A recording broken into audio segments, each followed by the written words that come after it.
Hola, ¿cómo están? Yo soy Randall Rivera y hoy vengo a compartir con ustedes 13 datos fundamentales que nos brinda la más importante radiografía que hace en nuestro país el Estado de la Nación, y es el informe justamente 2019. Antes contarles que se hizo 2019, pero se analizó también parte de 2020 en un esfuerzo rapidísimo que hizo el Estado de la Nación. Les paso a contar 13 datos fundamentales que detectó el Estado de la Nación, así es que vamos de una vez con los datos. Bueno, en primer lugar, el desempleo ha afectado de una manera muy importante a las mujeres. Realmente parece una frase cliché, pero los datos de desempleo por la pandemia tienen rostro de mujer. 52,5, más de la mitad de los puestos perdidos durante la pandemia son mujeres. El desempleo en mujeres aumentó un 27%, mientras que en hombres aumentó 16%. Y la tasa de ocupación, esto es un dato realmente muy grave. La tasa de ocupación femenina se situó en un 31%. Estamos hablando de un retroceso prácticamente de 30 años en este tema. Es decir, si lo volvemos a activar al mismo ritmo, resulta que llegaremos a los mismos números de 2020 hasta el 2050. Y ahí sí que se vuelve un panorama desalentador. El dato número 2 es que el 61% de quienes recibieron el bono proteger eran trabajadores informales o independientes. Este dato es muy bueno debido a que iba dirigido justamente a esa población, porque los asalariados teníamos el Fondo de Capitalización Laboral para ayudarnos. Entonces, 6 de cada 10 receptores del bono proteger eran trabajadores informales que no tienen FCL o independientes que tampoco lo tienen. Y hay otros datos secundarios como que el 23% de los receptores estaba desempleado, el 10% de los receptores estaba con salario recortado y el 6% de los receptores estaba con contrato suspendido. Mucho ojo, en esto no se fijó el Estado de la Nación, pero hay dos datos pendientes. Uno es la cantidad de filtraciones, es decir, gente que no cumplía los requisitos y se le dio el bono proteger, que son muy pocos, unos 2,000. Y el otro tema, y perdón, identificado ya por el Ministerio de Trabajo y el IMAS, y el otro tema es la gente que legalmente lo aceptó, pero que fue una prioridad sin serlo. Les pongo un ejemplo, una persona gana 5 millones de colones, le rebajan el salario 25%, pasará a ganar 4 millones de colones. Si esa persona pedía el bono proteger, se le daba el bono proteger. Y si después llegaba una persona que ganara 500,000 colones y le rebajaban el 50% y ganaba 250,000, si esa persona llegó antes de la de 3 millones, pues de la de 5 millones, pues le quitaba el campo. Ese tema aún está pendiente. El Estado de la Nación nos ha prometido que lo va a trabajar. Otro dato fundamental tiene que ver con la economía. El 2020 va a dejar una contracción económica del 5%. Es decir, nos vamos a devolver en el tiempo a 2017, como si la economía estuviera en 2017. Siempre los políticos prometen acelerar el aumento económico y ojalá llegar a 2 dígitos de crecimiento económico. Bueno, Costa Rica no solo no creció, sino que se cayó en 5% y más o menos vamos creciendo en promedio en un año normal sin pandemia al 2,5%. Hay dos datos secundarios importantes, que es que el costo del sector agropecuario a junio por la pandemia era de 28,000 millones de colones y que los afectados eran 266 empresas y 6,685 productores. El dato 4, la red productiva nacional es altamente dependiente de la región GAM, de la región central GAM y del sector comercio y transporte. La región central tiene el registro más alto de ventas, alrededor de 76% del total de ventas en 2017 se genera desde esta región. Les voy a poner un ejemplo. Si usted es un comerciante de Guanacaste, ¿verdad? La idea es que usted compre las cosas que usted vende en su comercio en Guanacaste. Aquí lo que está pasando es que compran en San José y se va para Guanacaste, o se produce en Guanacaste, se viene para San José y se le vuelve a vender a Guanacaste, o en un mix entre provincias. Digamos que Guanacaste necesite algo pescado. Entonces, en lugar de comprárselo a Punta Arenas lo manda a San José y Guanacaste se lo compra a San José. Este es un dato nuevo de este estudio inédito, ese estudio, esa parte del estudio que ha hecho el Estado de la Nación. Vamos al dato 5. Entre febrero y mayo de 2020, el consumo residencial de agua aumentó 11%. Ya teníamos problemas de agua, pero cuando se viene la pandemia, nos mandan a todos a lavarnos las manos y además nos mandan a todos para la casa y esto genera un aumento en el consumo, en la demanda de agua potable en nuestro país, que por sí ya venía a la baja. El dato 6,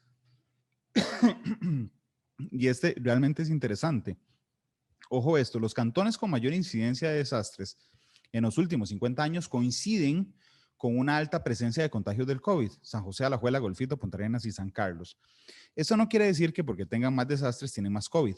Lo que sí marca es un problema estructural. Hay una frase de que el COVID no discrimina. Bueno, el COVID sí discrimina, y discrimina fuertemente, no el virus, sino las condiciones sociales. Si usted no tiene carro, por ejemplo, está más expuesto al virus. Si usted tiene un trabajo e internet en la casa y lo mandan a teletrabajar, está menos expuesto al virus, que si usted, no sé, pensemos en un trabajo que no se puede hacer por teletrabajo, tiene que ir a cortar zacate para vivir todos los días, y entonces tiene que salir de su casa y además tiene que viajar en bus. Eso significa que esas áreas donde socialmente hay más problemas coinciden con las áreas donde hay más contagio, porque la gente no puede escoger quedarse en sus casas. El dato 7, y este es novedosísimo, lo hicieron con unos datos de RITEVE. Cuanto más eficientes son los motores de los vehículos nuevos para disminuir la concentración de monóxido de carbono, más altos son los niveles de concentración de dióxido de carbono. ¿Qué pasa? El monóxido de carbono es un veneno para los seres humanos. El dióxido de carbono es un veneno para el planeta, lo que causa el calentamiento global. Entonces, si uno compra un carro nuevo, posiblemente estará muy feliz de que genere menos contaminación de monóxido de carbono. Lo que realmente no cuidamos es que estamos generando más dióxido de carbono, y es porque se le inyecta el monóxido átomos de oxígeno. Esto lo convierte en dióxido de carbono, deja de ser veneno para nosotros, pero como les decía, se convierte en veneno para el calentamiento global. Y aquí hay otro dato: los carros con motor de gasolina son los que más pierden la prueba de gases de RITEVE, 15,2. Le siguen las motos, que usan gasolina, 12,8. Y los vehículos diésel, que son los que generan más contaminación por dióxido de carbono, son los que menos pierden. ¿Esto de qué nos habla? De un control muy laxo respecto a la revisión de los carros de diésel. Pero además nos da una pista respecto a cuál puede ser la solución. Resulta que la solución no es que la gente cambie su carro viejo por un carro nuevo, sino que la gente use menos carros. Es decir, que haya menos carros, viejos o nuevos, pero que haya menos carros. Por supuesto que de eso dependemos de un sistema eficiente de transporte público. Vamos al dato 8. El 78% del área construida no está cubierta por planes de ordenamiento territorial. Y el 38,2% de todas las construcciones se localizan en zonas de alta frecuencia de desastres por eventos naturales entre 2010 y 2019. Cuando el Estado de la Nación analiza estas cosas con datos del Colegio Federado de Ingenieros y Arquitectos, lo que se da cuenta es que se sigue construyendo en zonas donde no debería construirse, ni desde el punto de vista geológico, ni desde el punto de vista de ordenamiento territorial, ni tampoco desde el punto de vista de los servicios. Hoy se construyen residenciales, por ejemplo, cada vez más largos, donde pasa el bus o donde hay más problemas de agua, y ese es un dato fundamental. El dato 9. En las zonas donde hay una alta congestión vial tiende a existir también un alto contagio de COVID-19. Por primera vez, el gobierno tiene un dato para mostrarnos, y no viene del gobierno, viene del Estado de la Nación. Ya yo le había preguntado al presidente de la Comisión Nacional de Emergencias si tenían algún estudio de que la restricción vehicular influyera en una disminución de casos de COVID. No lo tenían. El ministro dijo que sí habían, pero no se los enseñó a nadie. Y el Estado de la Nación sí, lo vincula. Y entonces dice, vea, cuando hay menos cantidad de gente dando vueltas, resulta que hay menos tasas de contagio. Entonces, imaginémonos la esquina del Parque Braulio Carrillo, que le decimos toda la Merced. Si hay 10 personas ahí y usted hace una restricción y saca 6 personas, como pasó en San José, donde se bajó la circulación 66% en promedio, imagínese 10 personas en un espacio, saca 6, quedan 4. Inmediatamente usted va a ver que esas 4 pueden aprovechar más la distancia, por ejemplo. Y aquí sí demuestra que no es exclusiva la restricción vehicular en una disminución de COVID, sino que si usted lo suma al cierre de negocios, al teletrabajo, resulta que pareciera, aunque no específicamente, que sí hay una relación. Vamos al dato 10. La Asamblea Legislativa, pero en un año particular, que es 2019-2020, aprobó la mayor cantidad de leyes sustantivas. Sustantivas es que tienen importancia, generan, digamos, algo importante, en 34 años. Estamos hablando desde 1986, pero además disminuyó el tiempo de aprobación y mejoró la mayoría de los indicadores. Uno puede decir, claro que mejoró el tiempo de aprobación porque estábamos en plena pandemia, pero también tiene que ver con la calidad de las leyes.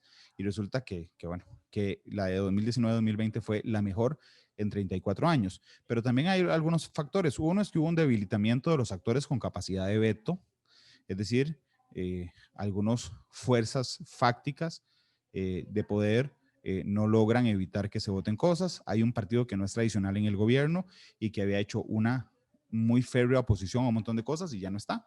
Y lo otro es que existe una amenaza que todos compartimos de una crisis estructural. El dato número 11 es que las políticas para atender esta crisis se han aprobado, esto dice el Estado de la Nación, con apego a las reglas establecidas en la Constitución Política y han sido ejecutadas por medio de instituciones públicas con las potestades y competencias para hacerlo.